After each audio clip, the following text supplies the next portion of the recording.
Se você fosse parado por um pesquisador na rua e ele te perguntasse quais os melhores treinadores que você já viu comandar o Corinthians, fazer um top 5 ali, os 5 melhores treinadores que você já viu à frente do Coringão, você teria capacidade assim de bate-pronto e responder assim tranquilamente? É pensando nisso que eu resolvi gravar esse vídeo de hoje, onde a gente vai falar, né, eu vou falar no meu ponto de vista, os 5 melhores treinadores que eu vi no comando do Corinthians, tá bom? Eu sou de 1997 pra cá, né? Nasci em 89. O primeiro campeonato que eu acompanhei do começo ao fim foi em 1997, o Campeonato Paulista. Então eu resolvi separar o top 5. A minha ideia inicial, na verdade, era fazer um top 10. Só que aí eu percebi que não tem 10, cara, pra colocar 10 que valem a pena colocar aparecer aqui e serem lembrados, na verdade, né, cara? Por mais que alguns ganharam títulos ali ou participaram de campanhas e times legais, como por exemplo Oswaldo de Oliveira, né, que pegou o finalzinho de 99 e foi campeão mundial, não valeria a pena colocar aqui. Em 2005, né, o título que teve Daniel Passarella, Márcio Bittencourt, depois Antônio Lopes,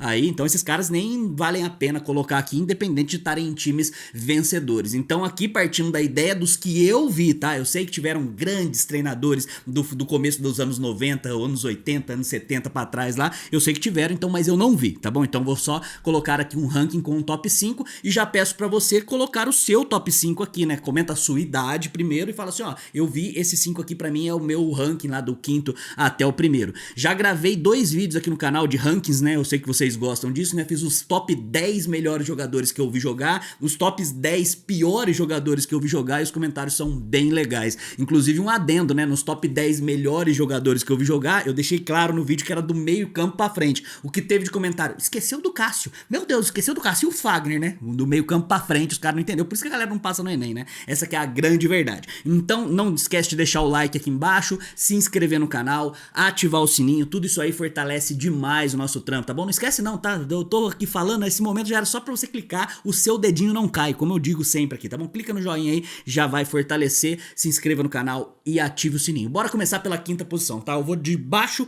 para cima. O quinto dessa minha lista é ninguém menos que Carlos Alberto Parreira em 2002. Ele teve uma curta passagem, né? Apenas uma temporada à frente do Corinthians, mas foi campeão da Copa do Brasil em cima do Brasiliense e também foi campeão do torneio Rio-São Paulo, eliminando o Tricas, né? Naquele torneio que eu gostava muito, né? Que eram os principais times de São Paulo com os principais times do Rio de Janeiro. Aquela época lá não existia flamenguista feliz porque nós era muito brabo, né? Então Carlos Alberto Parreira, tenho só uma recordação ruim mesmo de fato, que foi a final que a gente perdeu contra o Santos, né? Naquela dupla Diego e Robinho que estava sendo lançada naquele momento, né? Aquele time do Emerson Leão que tinha também e tal, teve as pedaladas lá do Robinho, então isso aí é uma recordação ruim, mas o Carlos Alberto Parreira era um cara de muito potencial à frente do Corinthians, passagem na seleção brasileira, era um cara que entendia muito de futebol, entendia muito de bola, então eu não poderia deixar de colocá-lo aqui, ele que tem 2 títulos aí, né? Copa do Brasil e Torneio Rio-São Paulo. Quinto lugar, concorda com o quinto lugar do pai? Ou não? Ele estaria mais pra cima ou ele nem entraria no teu top 5? Número 4 da nossa lista, Retran Carille, né? Lembra dele? Que eu sei que você criticou, eu sei que você ficava falando assim, nossa, olha o Jorge Jesus como é que joga bem, meu Deus, Jorge Jesus tá um time mágico do Flamengo, tem que mandar o Carille embora, hein? Eu sei, nessa época não existia Papo Fiel ainda, mas eu já monitorava a fiel torcida aí que mete o louco de vez em quando, quase sempre, né, pra falar a verdade.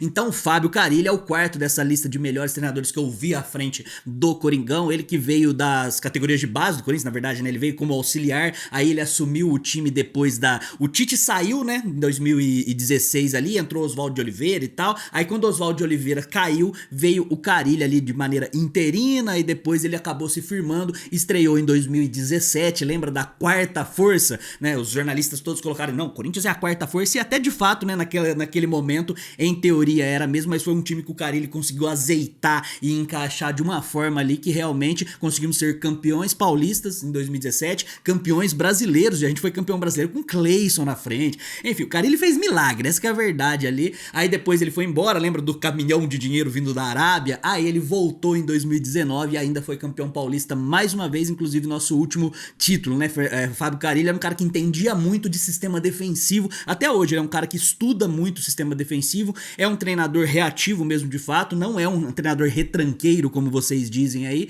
é um treinador reativo, é um treinador que sabe montar uma estrutura defensiva. Ele acaba tendo algumas limitações na estrutura ofensiva do time, mas é um cara muito interessante, assim, né? Se ele continuar estudando, se ele tiver, eu não tô acompanhando a carreira dele agora, tá? Se ele continuar estudando, ele ia ser um grande treinador dessa característica de jogo. Uma coisa negativa que a gente pode tirar de legado do Carille é essa falácia que se criou na imprensa aí de que o Corinthians historicamente é um time retranqueiro, é um time que joga por uma bola. Isso aí veio só em 2017 por conta do Carille, mas historicamente a gente é um time, a gente teve a maioria dos times aí muito ofensivos. Já gravei um vídeo aqui no canal sobre isso, né, cara? Se a gente tivesse uma característica, uma identidade do time, seria um time criativo que gostava de fazer gol, e graças ao Carille a imprensa meio que materializou isso aí e uma parcela gigantesca da Fiel acabou indo junto. Mas o Carille é o quarto da minha lista, tá bom? Concorda com o quarto? Comenta aqui embaixo também, tá? Você vai ter que comentar todos aqui se concorda, se ele tava mais pra cima, se ele tava mais pra baixo. Talvez você seja mais novo, né? Imagina, você só viu Tite, Carille e Oswaldo de Oliveira e Osmar Loss. Você vai colocar com certeza esses caras aí, não tem jeito, depende muito da sua idade, né?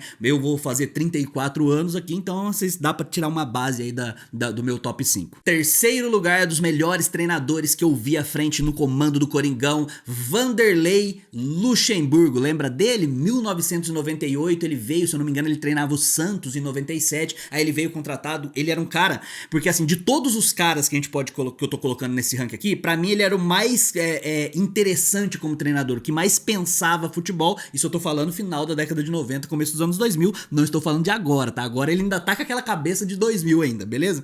Mas ele era o cara que realmente entendia de bola, entendia de vestiário, entendia de tática, entendia de tudo isso aí. Ele veio em 98, foi campeão brasileiro com o Corinthians, aí depois, por ser campeão brasileiro com o Corinthians, revelar alguns jogadores, né, colocar realmente à frente ali o Silvinho, né, que vem de 97, mas ele depois ganhou força ali, junto com o Kleber, né, lateral esquerdo, que depois teve um monte de polêmica aí com a torcida do Corinthians, etc. Aí ele foi campeão brasileiro com o Corinthians em 98, foi pra seleção brasileira. Aí na seleção brasileira ele não teve uma grande passagem, depois treinou a seleção brasileira sub-23 e depois em 2001 voltou pro Corinthians e mais uma vez foi vencedor, foi campeão paulista em 2001 com aquele time que tinha Everton, o próprio Marcelinho, Ricardinho, né, Gil, e inclusive um dos campeonatos paulistas que eu acho mais emblemáticos pra mim enquanto corintiano, né, que a gente ganhou em cima do Botafogo de Ribeirão Preto, né, ganhamos de 3-0 no estádio Santa Cruz, depois empatamos 0-0 na volta, mas a semifinal acabou sendo muito mais emblemática, porque foi contra o Santos e tem que foi aquele gol no finalzinho do Ricardinho, o Morumbi chovendo, né, caindo um dilúvio lá no Morumbi, Ricardinho nos últimos segundos, aquela bola que o Gil corta deixa o André Luiz arrastando a bunda no chão, toca pra trás e o Marcelinho faz um corta-luz. Vocês lembram desse gol? Mas o mais interessante a respeito do Luxemburgo é que neste jogo, não sei se você sabe dessa história, os delegados da Federação Paulista, eles vão lá e recolhem as escalações do jogo antes de começar. E nessa semifinal contra o Santos, o cara foi lá, pegou com, se eu não me engano, acho que era o Emerson Leão, não lembro quem que era o treinador do Santos, pegou a escalação do cara lá e a hora que foi pegar do Corinthians, o Luxemburgo abriu a porta do vestiário, arrancou a escalação do Santos da mão do cara, fechou a porta, não deixou o cara saber a nossa escalação e o Luxemburgo ficou com a escalação do Santos. Então a própria transmissão, se você for buscar aí no YouTube, você vai ver que a transmissão, até os jogadores entrarem em campo não sabiam qual era a escalação, porque o Luxemburgo já viu que, esse time vai ser escalado, então, e dizem aí até que o Ricardinho tinha um ponto no ouvido que ficava escutando algumas ordens diretamente do auxiliar técnico do Luxemburgo, né? Nessa época que o futebol era raiz, né? A raiz mesmo de verdade do futebol, então o Luxemburgo com certeza meu top 3 ali, né? Já está no pódio. Segundo lugar desta lista não poderia ser outro gaúcho senão Mano Menezes. Nossa, como perdem o Mano Menezes no Corinthians. Caiu um treinador aqui, é Mano Menezes, o cara tenta enfiar na gente. De fato, o Mano Menezes pegou o Corinthians em 2008, vindo do Grêmio, e aí 2008, pra quem não lembra, a gente estava na Série B do Campeonato Brasileiro e conseguiu fazer alguns jogadores desconhecidos ali, né? Um tal de Chicão, um tal de Alessandro, um tal de William, um tal de André Santos, conseguiu montar um esquema ali que era um reativo que sabia jogar futebol. Em 2008 tinha Herrera na frente, Dentinho, enfim, é um time maravilhoso aí. O Douglas, né, cara, que depois acabou se tornando um grande jogador na história do Corinthians, Elias, eu vou lembrando do nome dos caras aí.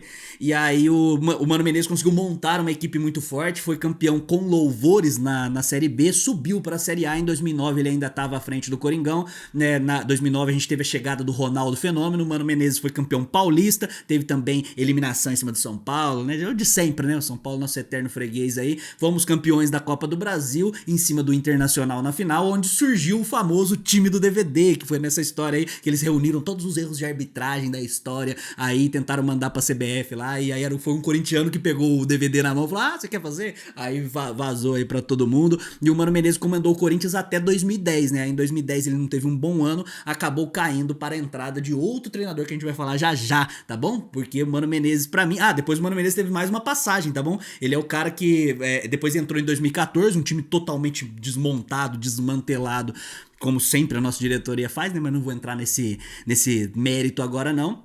E aí nessa primeira passagem dele, de fato, ele foi um dos treinadores mais interessantes que eu vi com a camisa do Corinthians. E claro que o primeiro colocado da nossa lista aqui não poderia ser outro senão Cristóvão Borges. Tô zoando, Osmar Loz. Lembra só dessas coisas maravilhosas que passaram à frente do Corinthians, hein? Tá, mas o primeiro colocado da nossa lista é o nosso Adenor Leonardo Bach, nosso eterno Adenor. Tite, né? Não poderia ser outro aqui, de fato. 3 passagens pelo Corinthians. Lá em 2004 ele já veio já como um treinador consolidado. Já tinha sido campeão, inclusive, em cima da gente. Em 2001 a gente chegou na final da Copa do Brasil com o Tite comandando o Grêmio. Aí o Grêmio foi campeão em cima de nós ali. 2004 ele comandou o Corinthians pela primeira vez. Pegou o nosso time ali perto da zona de rebaixamento. Conseguiu levar a gente até a 5ª posição daquele campeonato de 2004. Começou 2005 ainda no comando do Corinthians, mas aí teve uma treta com a MSI lá. Eles divergiram, ele falou que os caras estavam alterando ali na parte de escalação, falando que os caras enfim, uma treta lá entre o Tite e a MSI, qualquer dia eu conto com mais detalhes a respeito disso. Aí ele deu linha, mas já teve uma primeira passagem interessante. Aí ele voltou depois de novo, depois da era Mano Menezes, né? Eu acabei de falar aqui, o segundo colocado é o Mano Menezes, que deixou o time em 2010 ali, faltando algumas rodadas pra acabar o Campeonato Brasileiro. O Tite assumiu, fez aquele finalzinho de Campeonato Brasileiro. Aí em 2011 teve aquela coisa com o Tolima, que a gente foi eliminado nas preliminares da Libertadores. Aí o André Sanches bancou o Tite e tal, né? E aí 2012, aí começou a era vencedora. Na verdade, em 2011 mesmo, né? Já foi campeão brasileiro. 2012 foi campeão da Libertadores invicto, campeão mundial. 2013 da Recopa, do Campeonato Paulista. E aí ele pegou e resolveu tirar um ano sabático. Ele falou, cansei de ganhar títulos aqui com o Corinthians. Tirou um ano pra ele poder dar uma respirada e não ter o risco de ter seu carro queimado. Voltou, né? Naquele intervalinho foi quando entrou o Mano Menezes. Voltou em 2015 e mais uma vez montou um time realmente muito interessante de ver jogar, né? Aquele time mágico de 2015 com Jadson, Renato Augusto, Malcom, Arana, o próprio Fagner, Cássio, então o Gil, né, na zaga, no auge do Gil ali, era um time muito bom, muito ofensivo, que fazia muita diferença de fato. E aí o Tite foi vencedor mais uma vez, então ele teve 3 passagens, né? Fez muito bem, né? A primeira passagem em 2004, a segunda foi multivencedor, na terceira foi vencedor, e em 2016, no meio do ano, ele acabou indo para a seleção brasileira, onde ele ficou até recentemente. E aí no meio de 2016 ele acabou dando linha do Coringão, e aí todo mundo fica pedindo, volta Tite, pelo amor de Deus, vem salvar nós mais uma vez. Eu não sei exatamente se ele salvaria, mas de fato ele é um cara, pra mim, o top aí do nosso, que eu vi jogar, tá? Eu considero da história, beleza? Mas como eu tô colocando aqui apenas os que eu vi jogar, e inclusive ele tá pra mim ali, se eu for fazer um top 10, inclusive eu já fiz aqui no canal, né? Top 10 dos maiores nomes da história do Corinthians, maiores ídolos, ele pra mim tá ali com certeza no top 10. Eu vou até deixar o vídeo aqui no card, eu devo ter deixado alguns cards aí, só esqueci de apontar pra vocês aí no decorrer do vídeo, tá bom? Comenta aqui embaixo o seu top 5 aí, tá bom? Eu sei que top 10 é difícil, se você tiver 30 anos pra baixo, 30 anos ou menos, top 10 vai ser difícil, você vai ter que colocar alguma carniça aí no meio. Que foi o que eu tentei fazer aqui no começo. Agora um top 5, eu acho que se você tiver 30 anos pra baixo, dá. Agora se você tiver 15 anos pra baixo, 18 anos pra baixo, aí vai ser difícil fazer um top 5, hein? Vai ter que colocar alguma carnicinha aí, tá bom? Então comenta aí, deixa o like, se inscreve no canal, todas essas coisas. Muito obrigado, até a próxima. Vai Corinthians, e contra rival é poucas ideias.